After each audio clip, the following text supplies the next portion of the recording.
All right, everyone, you are still with Urban Interests. Listen, we're going to dive into a conversation about the Ahmaud Arbery case, as well as, did you know that Atlanta has a new mayor? We'll talk about that too, because we have a very important guest, phenomenal guest with us today. We have Mr. Richard Rose, who is president of the Atlanta NAACP.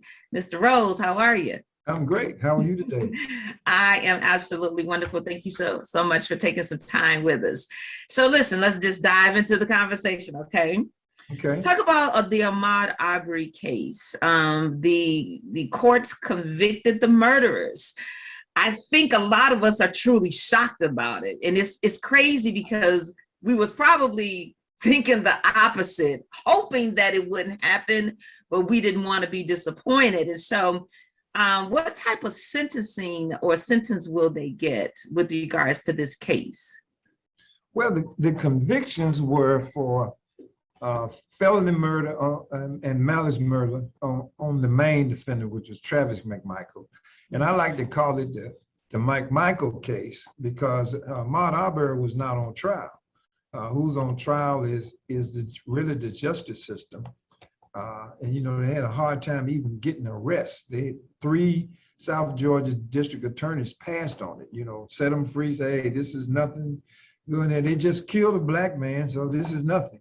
And it took the state attorney general, after much publicity, including when the video got, cell phone video got released, accidentally, I understand. Somehow we got a hold of it. And we posted it on our Facebook page. Then Sean King picked it up, and then, you know, it started ramping up the publicity. But of course, you know, we know there is no such thing as equal justice in America. That's one of the founding mission objectives of the NAACP was equal justice, and so we were doubtful. We had confidence in the prosecution would do their best, but they had 11 whites and 1 black on the jury. And we had reason to be concerned. We have seen those jurors, you know, Emmett Till, the Birmingham bombings. I mean, we have seen this over and over again. It's an old play with a bad ending, and we just were hopeful. But it gives us hope that, and I think the prosecution did a good job of presenting it, not as a racial issue, but just as an issue of these men had no right to stop him. But it also points out the depths of white supremacy in America, where these white men felt that they had the right to tell a black man to stop and he should submit. That tells us how deep white supremacy is in our society and the work that we still have to do moving forward. Now, you know, Mr. Rose, you said something that was vitally important, that these white men felt as though they had the right to stop a black man and that he should have submitted.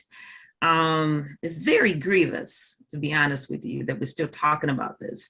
And We're always fighting for this, fighting for that. And it's just never ending with us as Black Americans. Well, and it gets tiresome. Yeah, that's because the fight still goes on the other side.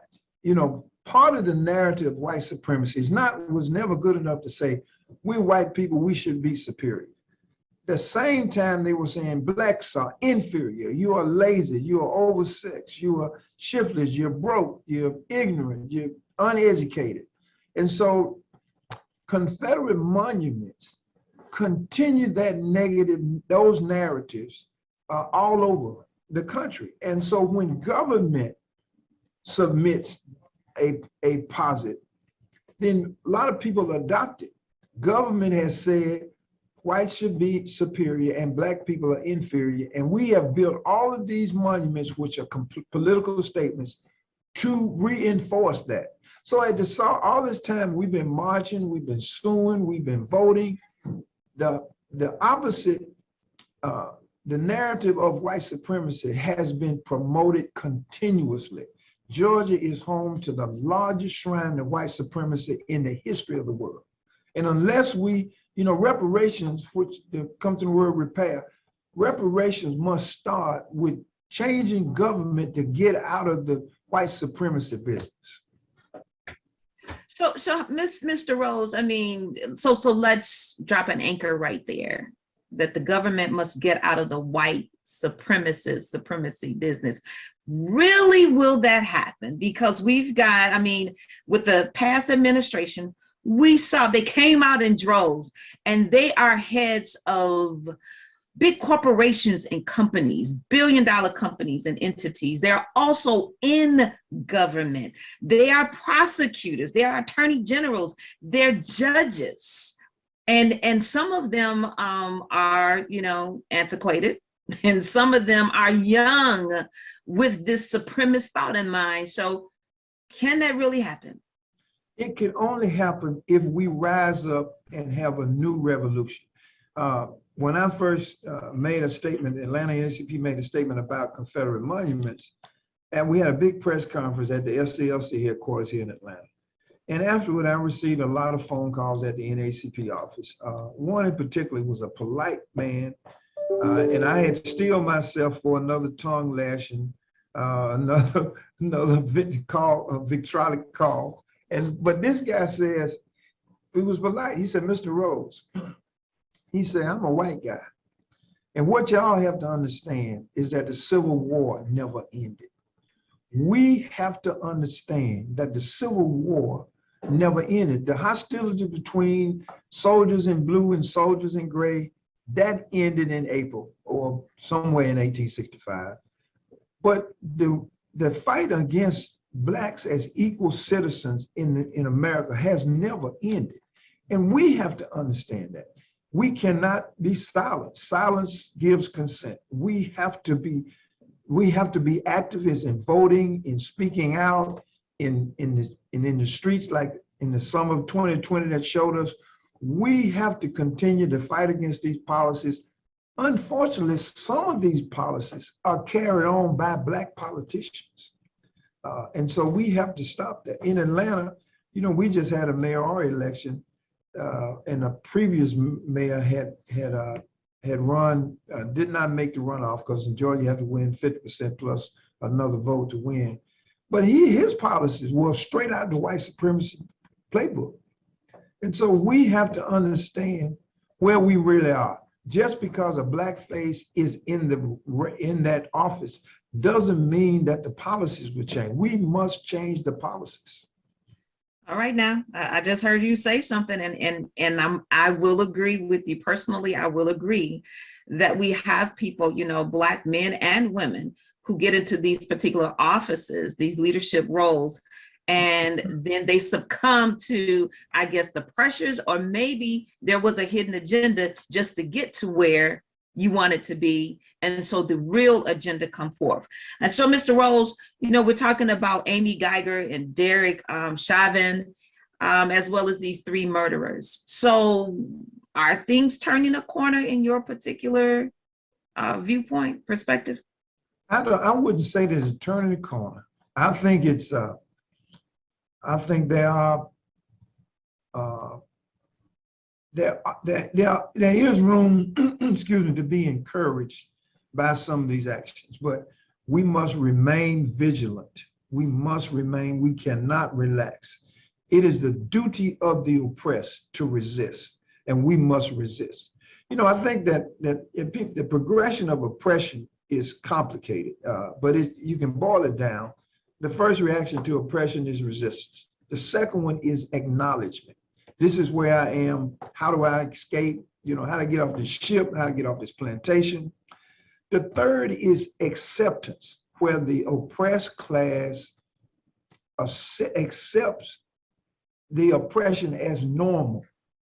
And that's where most Black people have been. When I was a child in Memphis, all over the South, theaters had colored entrances. So you would pay the same money and go up the back steps and climb 6 flights of stairs to watch the movie. My family, we did not go. You have to decide. I refuse to be mistreated. Well, normalcy, it became so normal for people that they have just accepted as a way. Oh, this is the way it's always been. You're right. It's always been racist.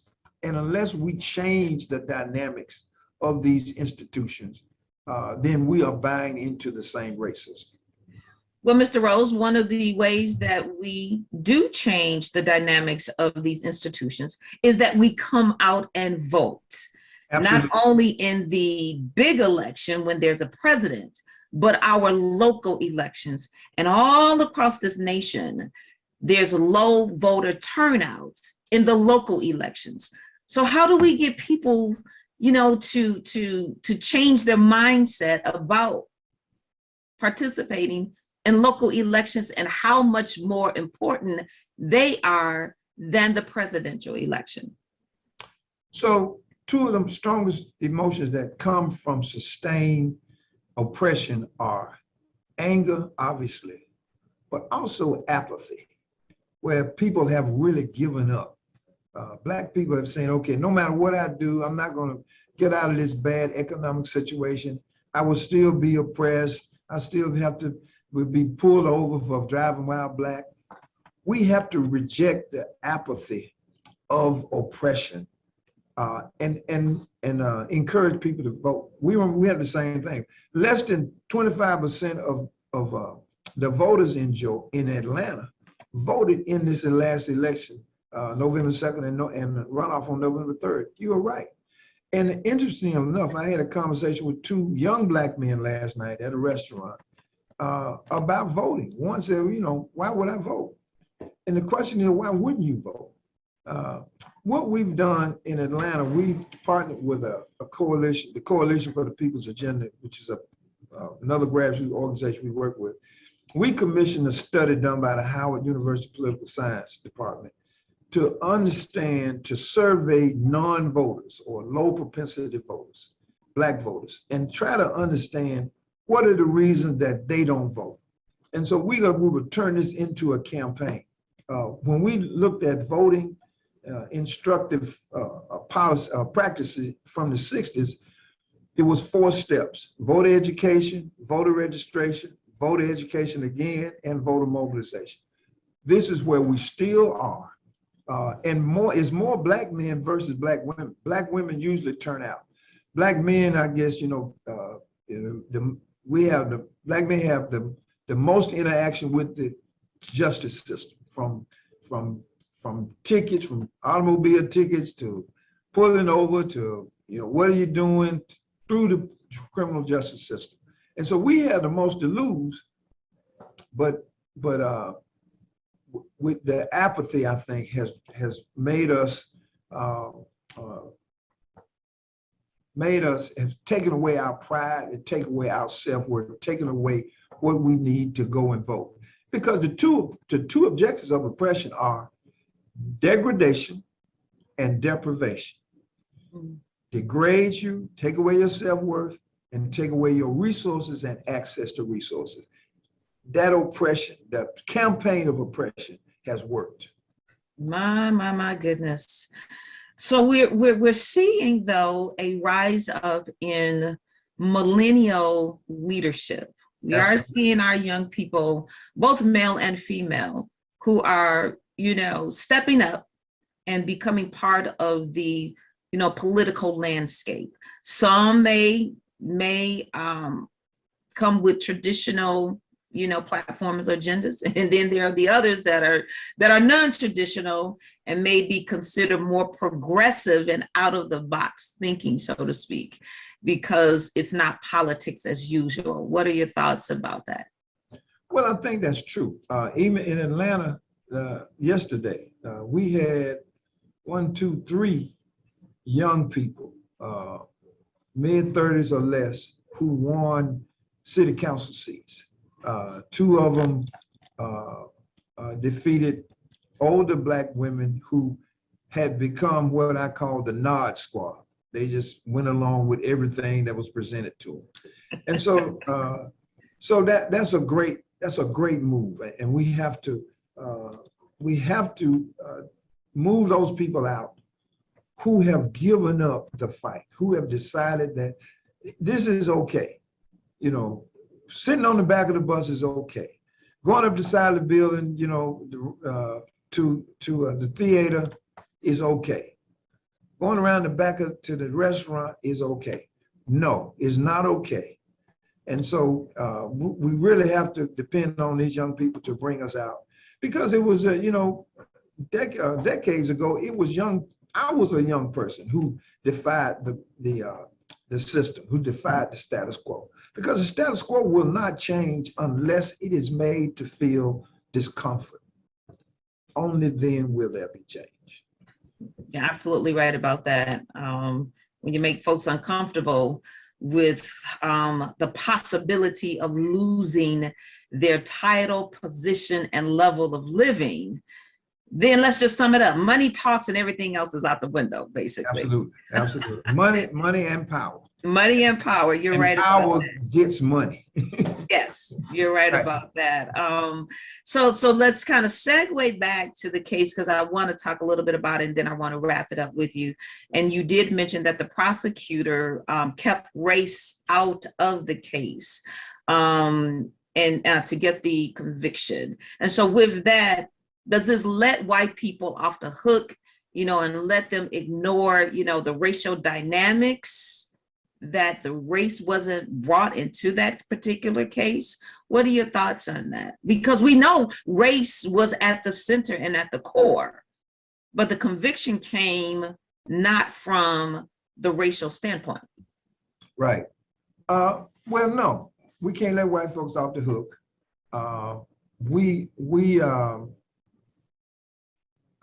But again, unless we attack the undergirdings of white supremacy, we will not make much progress because government still promotes white supremacy. Remember, what there were 13 military installations are named for Confederate military leaders. Mm-hmm. You know, and so what is that? What is the message there? At Camp Lejeune, which is the training ground, the training facility for Marine Corps, you know, what does that say? You know, Fort Bragg, Fort Gordon, Fort Benning, Fort Jackson, Fort Lee, all of these. So unless we have to start from scratch and say, all of this is wrong before we can make progress with the general population. Government must get out of the white supremacy business and repudiate racism, repudiate white supremacy in order for the populace to follow. Now, Mr. Rose, and I'm just going to take just a little bit of a devil's advocate, so to speak. So you got someone in the particular race, and they're thinking, I have been supreme all this time, and so to lose that, or have the thought of losing that, truly scares, you know, white people. Absolutely. I mean, that's why. So in Georgia and other southern states, there were laws passed to restrict access to voting. And the reason is because of what we were able to do in 2020. In essence, what they were saying is, we're going to teach you Negroes about voting. And we're gonna make it hard for you. In Georgia, 52% of the absentee ballots, either the application or the ballots themselves, were rejected in this last round of voting. 52%. Because you have so many people. I have a friend and a client who has assisted living residence, and they routinely did absentee ballots. They had to go to the polls because they don't have driver's licenses anymore. They don't drive. They're in a residential facility. How, you know, how could these idiotic laws even have passed? You know, did we sleep on it, Mr. Rose? Did we miss it? We didn't sleep on it. When the teeth of this Voting Rights Act was invalidated by the Supreme Court, that southern states had to have pre-clearance before they changed voting laws. They don't have to have pre-clearance. Now they can change them, and then we have to go to court finally to try to get a hearing on it. a suit that was filed after the 2018 election is just not going to court on February 7th. The wheels of justice are extremely slow. And so we got to vote. The voting is the answer. Next year in Georgia, we vote on our state legislators. We got to make a change here in Georgia. And they've already, and of course, they keep by gerrymandering the districts, they basically pick the voters instead of the voters pick the politicians. It's going to be extremely difficult. So what we got to do is be more active. There is a good, a fair segment of white people who understand the racism, who understand how unfair and inequitable it is. You saw them in the streets last summer. So we have to band together on the side of righteousness, because as long as those same people are in charge, not only has it affected me all of my life, it will affect you. It will affect your children, my grandchildren. We have to continue to stand up and fight. Unfortunately, I call it the black tax. We have to pay more to just be equal. My goodness. Gotta go to work. Oh my goodness. So you did segue into something I wanted to talk about with the voting, those laws that have changed. And I know here over in Michigan, they tried at least 39 to institute 39 of those voting rights laws, but all across the nation, United States, it was over 430 of them. So that, you know, that should tell us that we did something that was so vitally important. We did change the dynamics of the democracy, of the democratic process, that folk had to come together to stop us. But here's the deal. They said it, that they have to do this so that 2020 won't happen again. I read it in black and white print. The Republicans were speaking about it very boldly on television and all of those sorts of things. And so to have this to happen, you know, I'm a fighter, Mr. Rose, but sometimes I get traumatized and tired. Listen, you can't afford to be tired. I'm a baby boomer. I'm not tired. Was that old song? I don't feel no ways tired. Listen, I just have to tell the truth. Doesn't mean I'm going to give up. Yeah. So I still got that fire and fight, but I'm just saying, my goodness, my hands go up and say, when will it ever end or quit? But you know, it probably won't. And so this is, if you got to be in it to win it, basically, you know. Yeah, and you have to refuse to be mistreated. Yeah. I refuse to be mistreated. I will not ride on the back of the bus. Yeah, I get you. Me either. If I choose to sit back there, it's because it's my choice, not because I'm made to do it. But so not because I'm relegated to do that. So let's talk about your organization. You had a part in the 2 senators that got elected in the last election. And certainly my shero, Stacey Abrams, definitely elevated her profile. You know, she's a bad mama jamma, as you know, old school would say. So should she run for governor? Because it seems the governor of Atlanta is in the pockets of the former president and is having some issues, but still nobody's coming out against the former, you know, president. So what's going on with Stacey Abrams? Well, I'm not a confidant of Stacey Abrams. I understand that she should be announcing this month. She would announce in December. Mm-hmm. I hope so. But it's going to take turnout. You know, the Atlanta NAACP led a coalition of NAACP branches across the state in collaboration with other organizations, including New Georgia Project, founded by Stacey Abrams, Georgia Coalition for People's Agenda, the Prince Hall Masons, the Divine Nine, the Urban League, Black Votes Matter, to work on voter turnout. And in that voter turnout, people were able to make better choices. We have to continue that work, and we have to expand that work. We have to, on some of these issues, we have to do just like that prosecutor did in Glenn County in Brunswick. and not focus on the race, but focus on the inequities in general. Because if they can take away our rights, they will take away your white rights as well. And so we have to make it a moral issue and a straight business issue versus a racial issue. That's what that prosecutor did successfully. That's what we have to do. For example, the Congress people who voted to not accept the elections of Georgia. We had Andrew Clyde, we got they Republicans. We can't vote, we can't attack them on the racial issue. We got to attack them on the fact that they were being totally unpatriotic, that they were trying to overthrow the United States of America. Not that it was a black issue, but it's an issue of patriotism. That's how we have to attack them. And I think if we do that collectively, collaboratively, we will have a different outcome in these elections.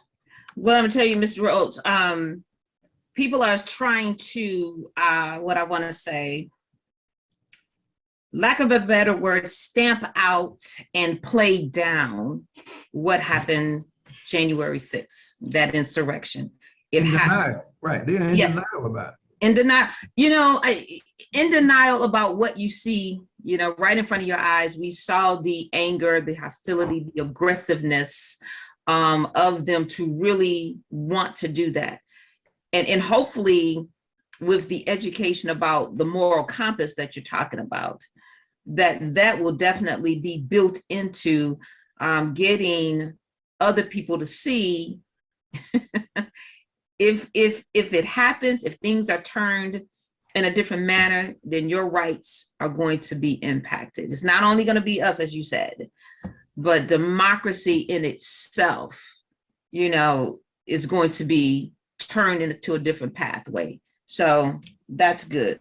Long answer for this conversation. Let's move on to what's the next project for Atlanta's NAACP? What's the next major project that you have?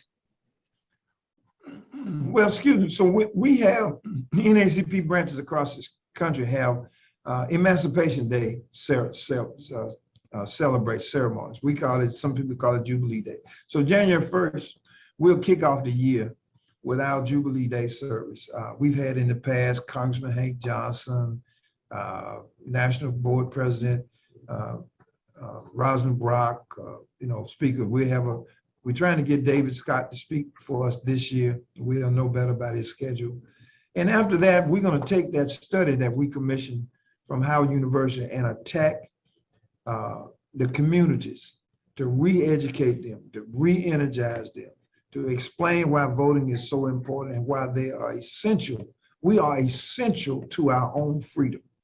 And that would be, that's where we will be going first part of the year. In Georgia, we'll have judicial elections in May, and then we'll have the primaries for state offices, including the governor and state legislators that we will be involved with. But we have to continue to get the vote out. We have, I think the state of Georgia is getting close to be a majority minority state.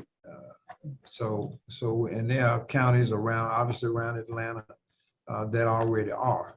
But we have to band together with other people who are oppressed and people who are sympathetic to the oppressed to try to make some changes politically. Like it or not, politics is what makes a difference in every facet of our lives.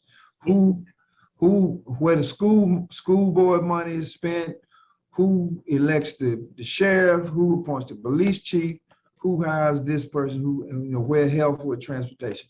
Politics is what we have to do. And we should learn that from the Boston Tea Party. It wasn't about the tea. It was about who controls the money. Schoolhouse Rock taught us that, didn't it? That's right. That's right. So Mr. Rose, before I let you go, I got a couple of questions for you. What has been your proudest accomplishments since becoming the president of the Atlanta NAACP? Well, one of the things is how much movement we have had on Confederate monuments nationwide. I used a strategy from Dr. King and SCLC was to pick the biggest bully on the block and hit him in the mouth. So we attacked Stone Mountain, hit it in the mouth, but we got monuments moving all over, New Orleans, Memphis, other counties we haven't moved Stone Mountain yet, but we moved so many others because I knew it would be a long process, but we have made a difference, I think. I mean, that the military would even consider renaming these military bases is a great thing. Couldn't have happened, I don't think, without the attention that we put on the unpatriotism of continue to celebrate the Confederacy. That's a big thing. Of course, you know, the collaboration, the second B1A would be the collaboration that we did last year to get the vote out. I think that was a great, putting everybody together, working together, talking together instead of operating in about a dozen silos made a difference in Georgia. And I think it will make a difference across America.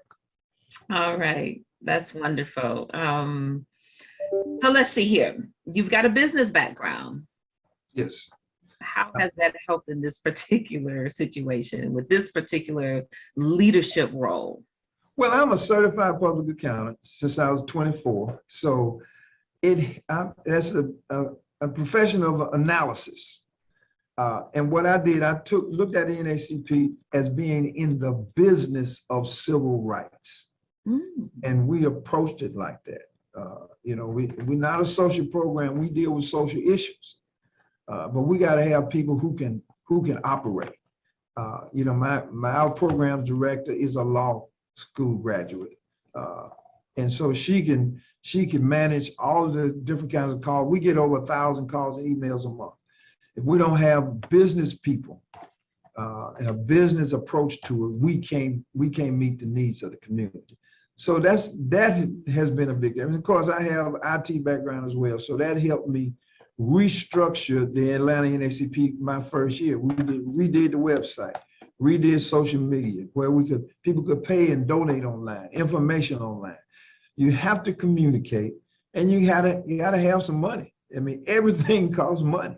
You know, we got rent to pay, you know, internet, and you know, supplies and personnel. So I think my business background has been essential in getting us where we need to be. But I had a model. The Memphis NAACP I joined at 13, its president was the only Black CPA in the state of Tennessee. So I learned early that you have to approach it from a business standpoint. Wow, that's genius. I like it. That's genius. Now we tapped this a little bit, and before I let you go, I see that Atlanta does have a new mayor, and the person is younger. And so, what are your thoughts, you know, concerning his leadership role? Because that's a very, very high-profile position. It is indeed. I'm very supportive of this mayor. He was a city councilman. He won. He had served 2 terms. This is the end of his 2nd term. First time he beat a sitting incumbent in a citywide race. 4 years ago, he had no opposition, and he had his name recognition was low. But he had worked with us on several issues. When I called him, he answered. There was a move to name a park in Atlanta after a Confederate major, right in the center of Atlanta, in the neighborhood where Du Bois lived, where Maynard Jackson lived, you know, where Julian Bond grew up. And so he was quite helpful in that. I think he's going to be a great mayor. He's a native Atlanta, Georgia Tech grad. We members of the same fraternity. He was we both Kappas. He was a Kappa at Georgia Tech, the Polmark. He was the leader of his chapter there. So I look forward to it. We also elected 5 other councils, district people who have been sympathetic and communicative, and we believe we can work with them. So we think it's going to be a revolution in Atlanta, akin like when Maynard Jackson was elected in 1973. Wow, that's amazing. I'm hopeful. I'm smiling because, as we were talking a little bit earlier, change is happening. It's on the way and it's happening, but we just have to stick with it. Right. And we have to make change happen. It just doesn't happen. Right. You know, we sit back, it'll be the same. You know, it cannot be the same. We must change. Every system in America is racist, rooted in racism. We have to change every system. All right. All right. We're going to drop the mic right there. Mr. Richard Rose, you are the president of Atlanta's NAACP. Thank you so much, sir, for hanging out with me today with Urban Interests. And hopefully we can come back, somewhere down the line and check in with you to see what else is going on. Absolutely. I've enjoyed it. All right. Have a great day, and we'll talk with you later. Take care. All right.